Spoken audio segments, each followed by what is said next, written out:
The legend hunters continue their trip through the Altyn Emel Natural Park, traveling not only in space, but also in time.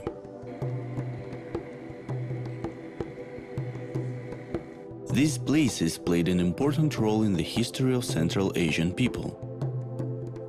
Low Sholak, Matai, Digeres and Altyn Emel mountains stretch from the southwestern branches of the Jungarian Alatau, glacial peaks of the Jungarian mountain system center, to the shore of the Kapchikai Reservoir. An open stony plain stretches between the mountain range and the Kapchikai shore. These plains, pastures and dry winters have attracted nomadic herders since ancient time.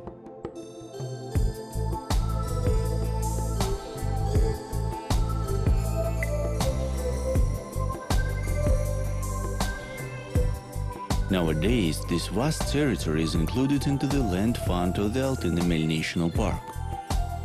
The legend hunters climbed down the Aktau and Katutau massifs and headed to the Ili river banks to see the outstanding scene in Barkhan, in the wondrous colors of the dawn.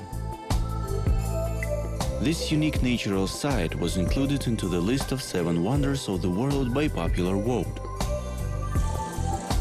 The car races down stony desert with high speed between the Bolshoi and Malый Kalkan mountains, and soon, on the horizon, a crest of a sand mountain appears, so pointed as if it was sharpened by a skilled sculptor. The expedition members have to get on top to hear the famous song of the Barkhan.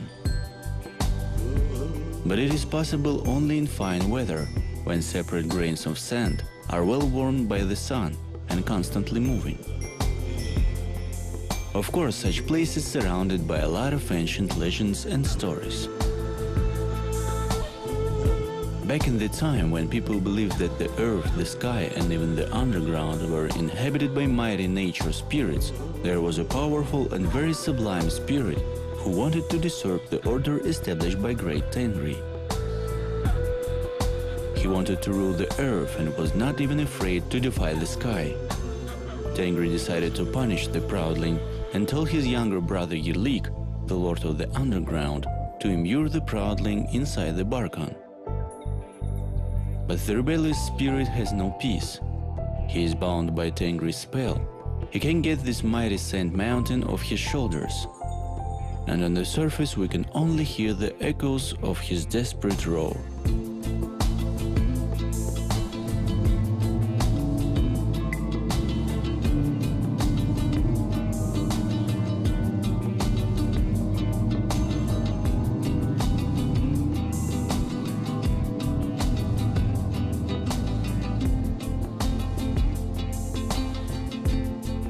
Another legend says, when the spirit is rolling over, the nearby mountains tremble and sand hails from the sky. Besides, the legend has it that if one digs the Barkhan out and free the incursive spirit, calamity would befall mankind. The scientists had their own explanation of the singing Barkhan phenomenon. They say that at the junction between 2 massifs, a unique wind rose has formed, and the winds blow along the Ili River valley. Sand grains being brought from the Ili River shoals pile up in the intermontane valley. So, over thousands of years, a 150-meter-high huge sand hill has grown. Despite the fragility of sand and strong winds, the Barkhan does not roam the plain and remains on the place for several millennia.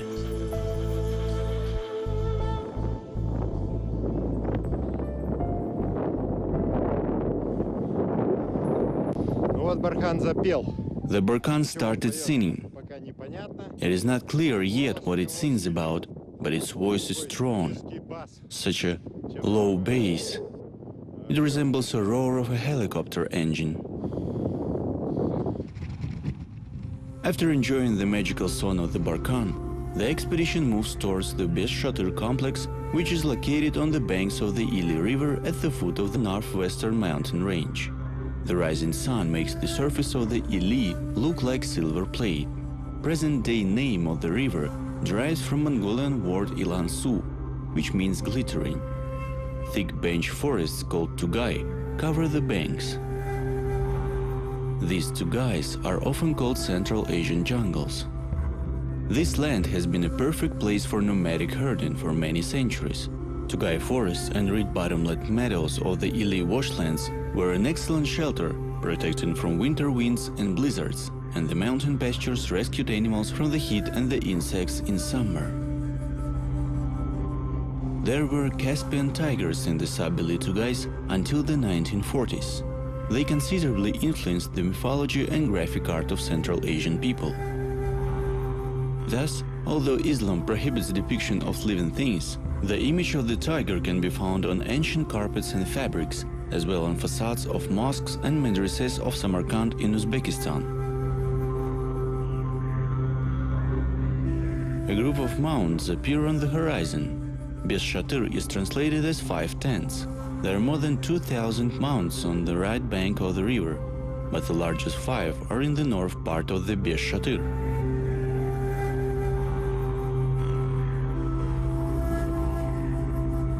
The 15 kilometers long ritual site, consisting of 18 mounds, is named after those.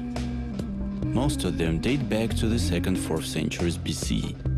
There are shrines inside the mounds, made of Tianshan spruce. Ornaments of the famous Scythian animal style were found in each necropolis.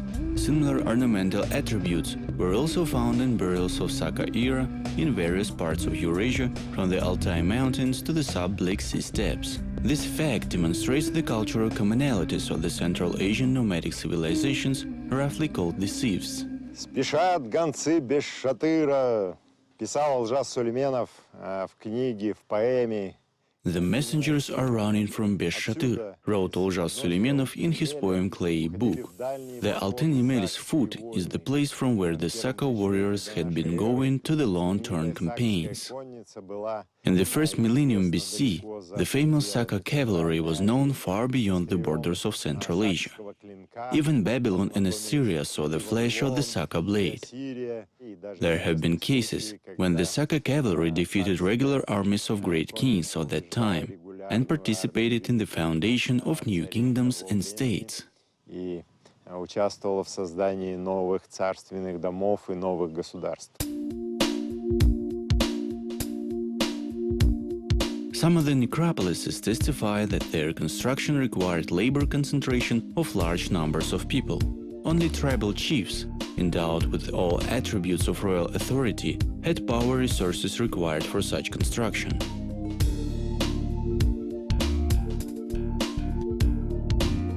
According to ancient views, a deceased was going to have a new life in the afterworld, however, not that distinguishable from the real one.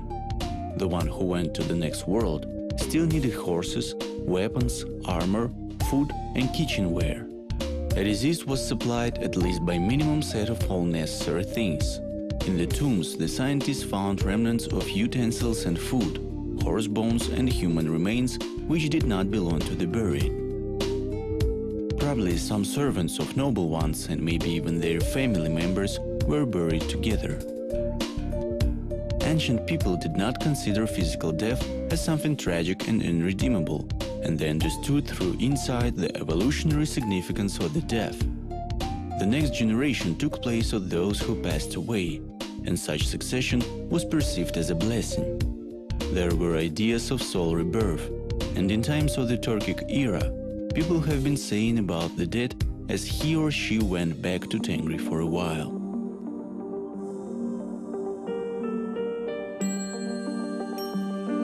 According to the ancient nomads' cosmogonic ideas, the universe was divided into 3 worlds: the upper, the middle, and the lower. The rulers of all the worlds were a son like Tengri, the eternal god of the sky, God the Father, and the goddess extracted from him, Mother Umay. People lived in the middle world, and the upper and the lower worlds were ruled by Ulgen and Yerlik respectively. The 2 brothers, or 2 hypostases of Tengri, have been always struggling with each other, creating life and death. Ulgen and Yerlik were thought to be equally strong to impact on people. Ulgen created a human body, and Yerlik helped to breathe life into it. The ancient nomads also believed that Yerlik was surrounded with iron rocks in world beneath and lived in an iron castle. Legend has it that it was him who helped mankind to master metallurgy.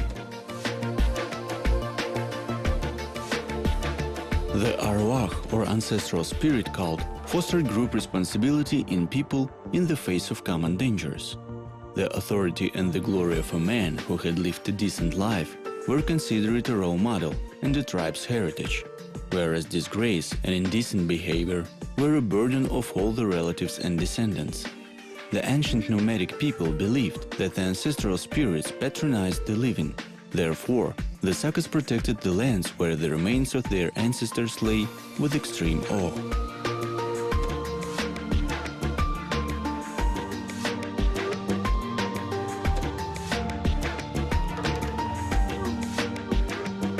The legend hunters continue to travel in time, and now they travel from the Saka era to the early Bronze Age.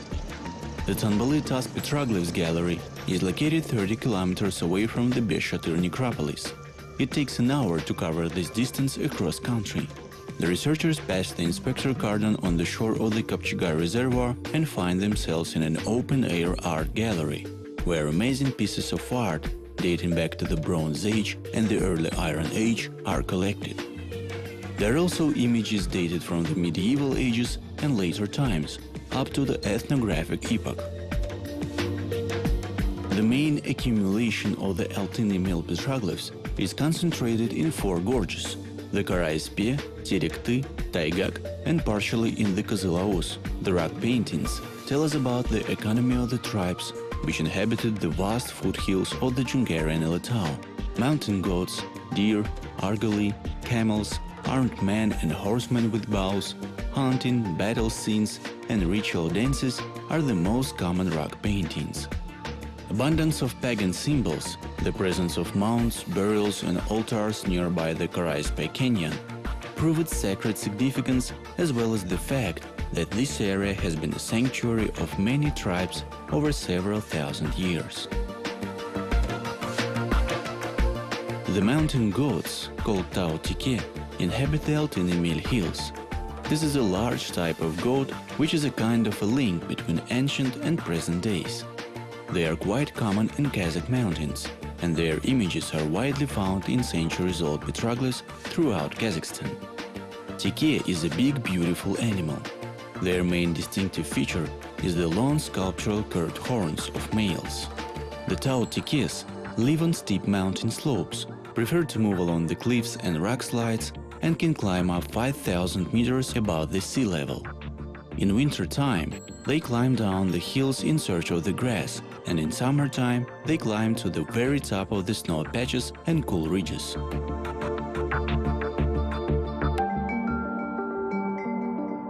There are 29 species of plants included into the Red List and a lot of endemic forms in the Altyn Emel State National Natural Park.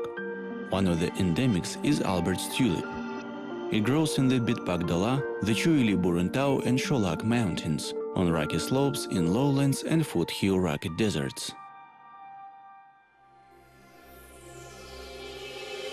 Flaming sunset marked the successful completion of another stage of the expedition. But despite the huge amount of information received, the crew members realized that there are many unsolved mysteries yet to be known. The legend hunters leave the Altyn Emel with the thought that they will return here more than once.